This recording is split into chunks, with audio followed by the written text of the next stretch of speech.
ijambo ry'uno munsi ni ry'ugukeza Imana dukenguruka. Imana ninahazwe, Imana nishemezwe, nihabwa impundu yo itanga ubuzima igatunganya imyanya n'ibihe.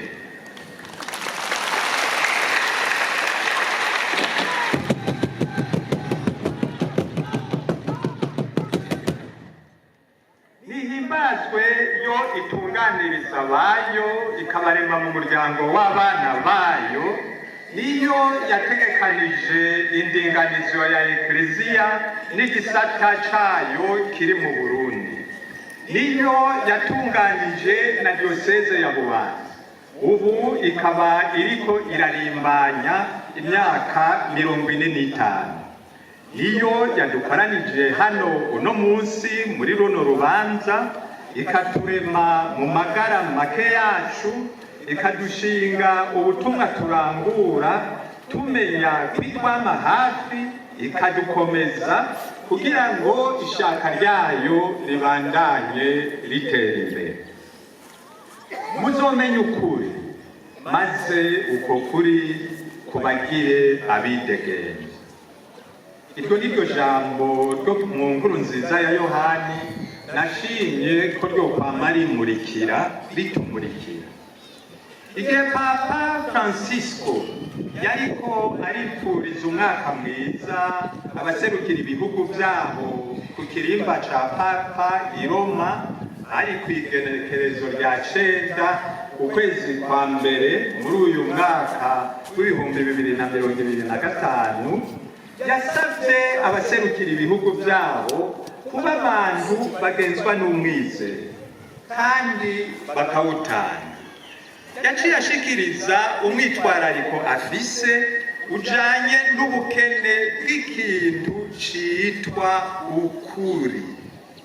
Ukuri muri ino myaka tubayemwo yasanze gutegerezwa kuba umwitwarariko ukomeye, kuko umuvyeyi wacu Papa kuvuga ukuri, kugendera mu kuri, kugenzwa n'ukuri, kugaragara nk'ikintu c'inkoramutima mu bihe tugezemo. Tubishima tutabishima, ukuri kuguma ari ukuri, kugafatira ku biriho n'ukundi tubimenya. Ukuri n'urukundo nizo nkingi z'ubuzima. Ukuri utegerezwa gukingira urukundo, nk'uko urukundo rutegerezwa gukingira ukuri. Nungaha mu Burundi bwacu turakeneye ukuri. Muri aka karere k'ibiyaga binini turakeneye kugendera mu kuri. N'isi yose irakeneye kuba mu kuri. Zobandanya ndavyiyumvira, kandi Yesu yaratubwiye ko ari inzira, ariwe kuri, ariwe buzima. N'abishe Yesu bagomba gucubya ukuri, ariko ukuri kw'Imana ntigutsindwa.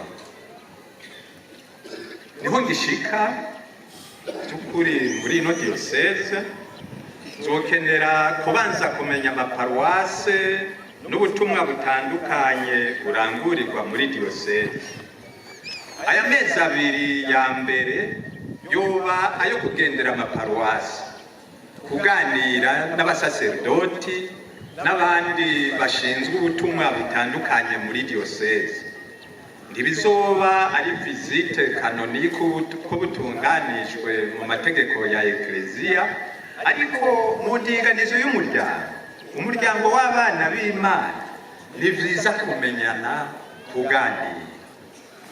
Naho uno munsi atari umunsi wo kuvuga amajambo menshi, hariho ibintu mbona no kwitwararika mu mutima, navyo uno munsi byo niyumviriye birashika nkandwi.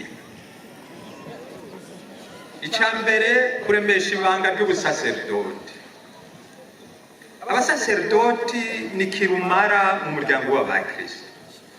Birakenerwa kubiyegereza, tukaremeshanya, nabo nyene bakegerana, bagasangira akanyamuneza k'ibanga basangijwe na Yesu Kristo.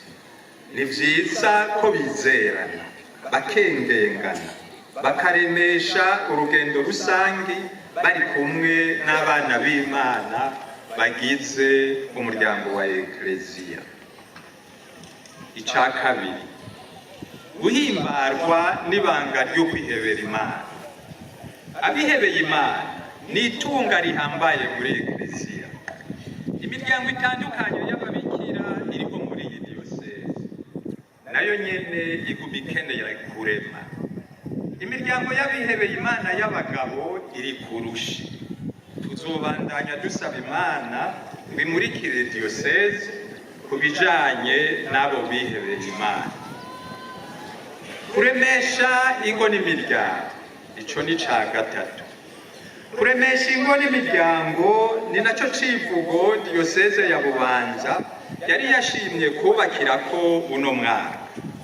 Ingo zireme, imiryango yifashe, niho tuba dufise umushinge Ekleziya n'igihugu zubakira. Tuzobandanya tuzirikana iremeshwa n'iterambere ry'ingo n'imiryango. Ica kane, ukunywana no kunywanisha abantu. Sivyo ndabigisha, musanzwe mubizi, izi ntara za Bubanza na Cibitoke zaraciye mu bintu bitoroshe kandi bitari bike. Naho agahengwe koboneka, haguma umwitwarariko w'ibiriko birabera mu karere k'ibiyaga binini, bigahura n'ibikomere dushobora kuba dufise ku mutima, nihahamuka n'ubwoba. Ikibazo cyo kunywana no kunywanisha abantu kiguma kitwega, kandi bimwe bizosaba ko dusangira ubutumwa n'abaduha n'urubibe muri Repubulika Iharanira Demokarasi ya Kongo hamwe n'igihugu cy'u Rwanda. Tukaba duhimbawe n'aba bene wacu baje kudufasha uru rubanza, imigenderanire niyo nyene. Ubwa gatanu,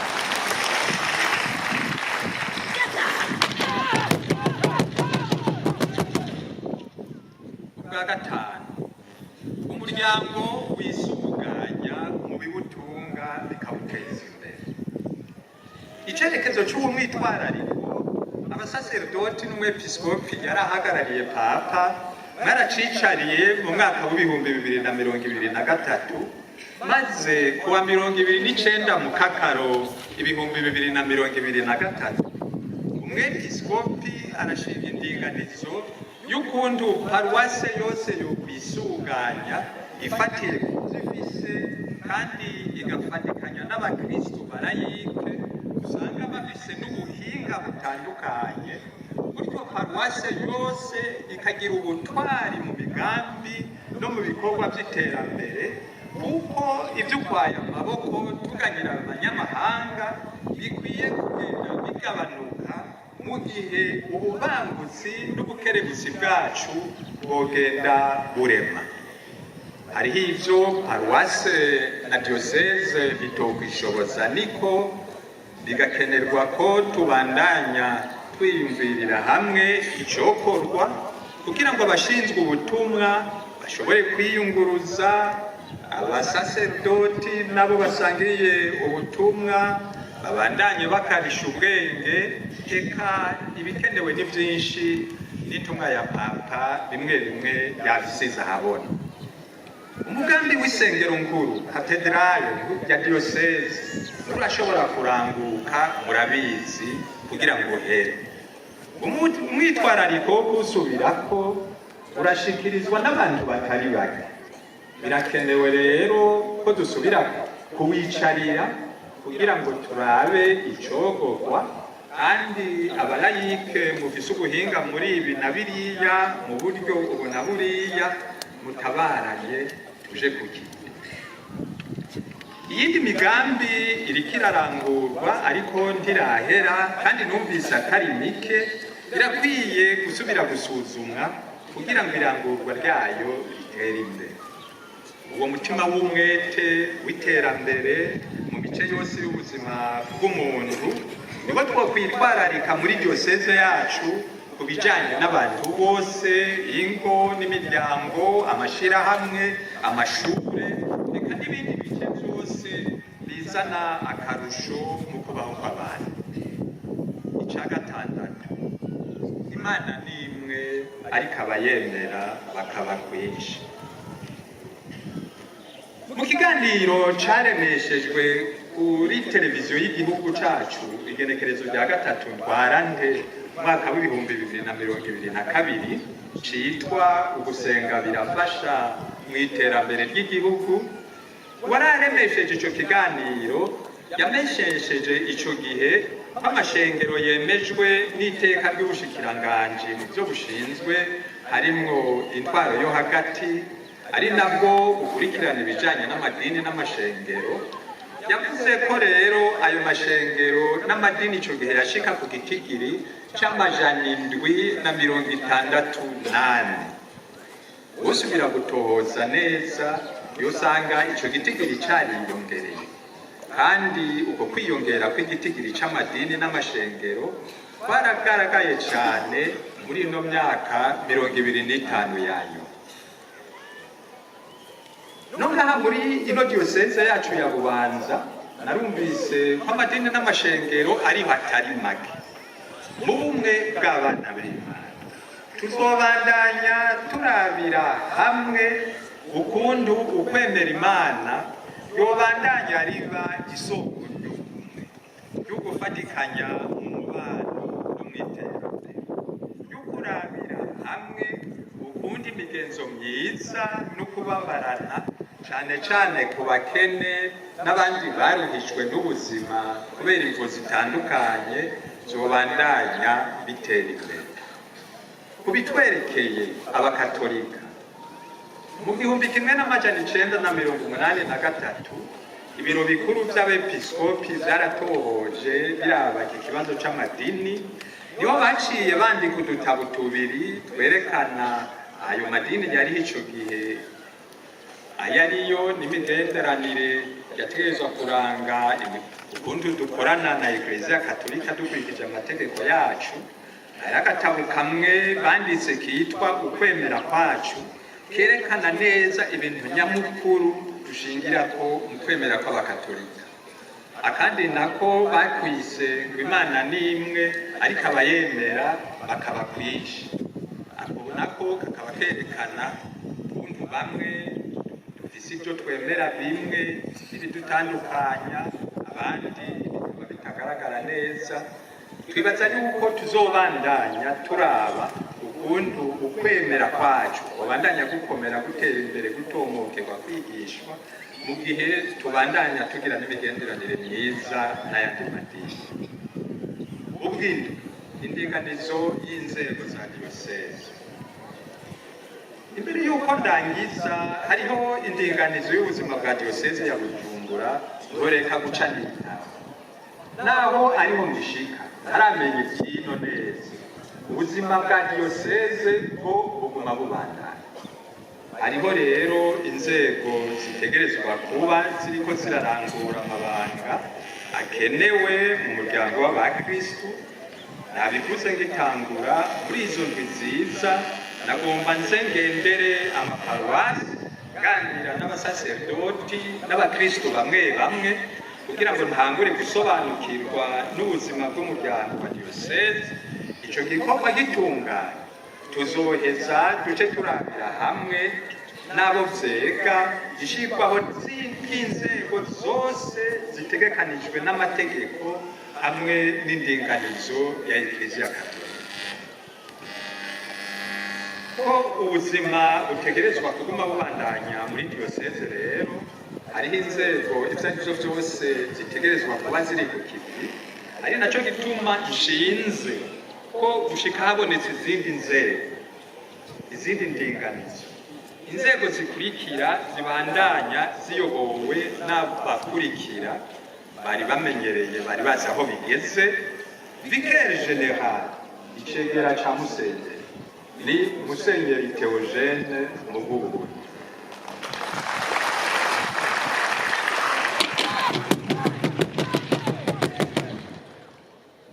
Vicaire Episcopo ivyariho vy'umwepiskopi mu ntara zine zigize diyoseze. Mu ntara ya Bubanza ni Patiri Wilhelm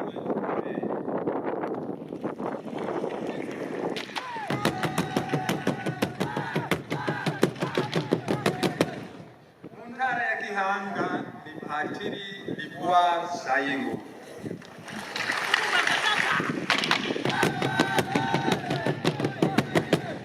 Mu ntara ya Cibitoke ni Patiri Eliya Bucumi.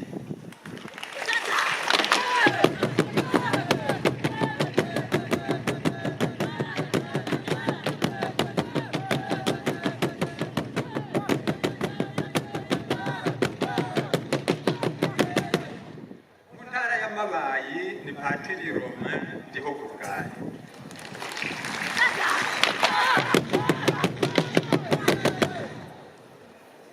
Ekonome General umunyabigega wa diocese ni Patiri Methode Ndikumana.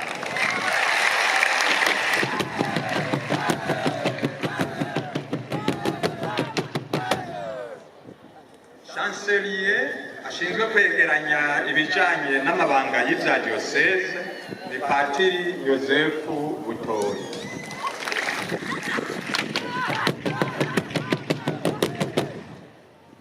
Mu minsi ikurikira tuzoba turiko turaganira n'aba n'abandi kugira ngo turabe ukuntu inzego zose za diocese zoshingwa uko bibereye kandi ziremesha ineza y'abana b'Imana n'iy'umuryango wacu wa Ekleziya muri diocese. Tuzoheza rero dushire ibintu mu zindi nzego zizoba zishinzwe kubandanya igikorwa ku buryo burama. Ndangije nsubira gushima. Sinorangiza ntasubiye gushimira abantu bo muri zino ntara za Bubanza na Cibitoke kukuntu mwatwakiranye igishika umunsi wa gatatu heze igenekerezo rya kabiri ry'uko kwezi kwandamukiza igihe twariko turimukira ku cicaro c'umwepiskopi Bubanza Gegu kubona buramatari w'i Bubanza bamusikanteri ba Bubanza Gihanga Mpanda na Rugazi wamusigati telefone ntizashoboye kumushikira. Abarongozi mu nzego zitandukanye zo mu ntara bakahaba, abakristu bo mu masikursale n'ibisata ibarabara twazananye ryacamwo, abashinzwe amabanga atandukanye mu rwego rw'intara na za komine, urwaruka n'abana bo mu mashure, abasaserdoti, abihebeye Imana bose umengo basidukanye n'iyonka ngo batwereke umwungere wa diocese katolika ya Bubanza yararindiranye igishika cinshi twongerereje ingoga zo gukorera igihugu c'Imana. Turabashimiye rwose.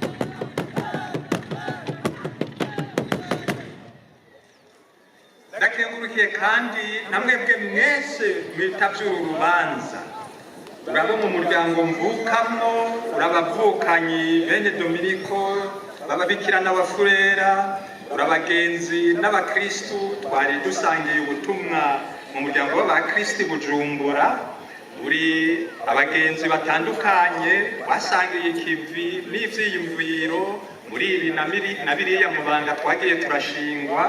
Uri benshi numvise bankunda batarambona n'ukumbona. Urabo muri izi ntara za Bubanza baje gukengurukira Imana kubera akarangamutima ko gukunda Ekleziya. Reka mwese muragahorana imigisha y'Imana.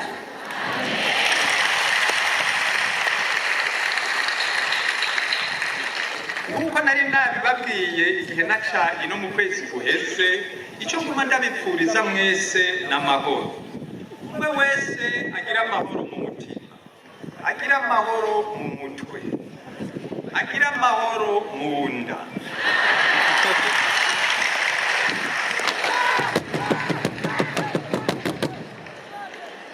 agira amahoro mu biwe no mu twiwe, mubandanye mugirisha imigisha y'Imana n'akarangamutima k'abana k'Imana. Murakoze.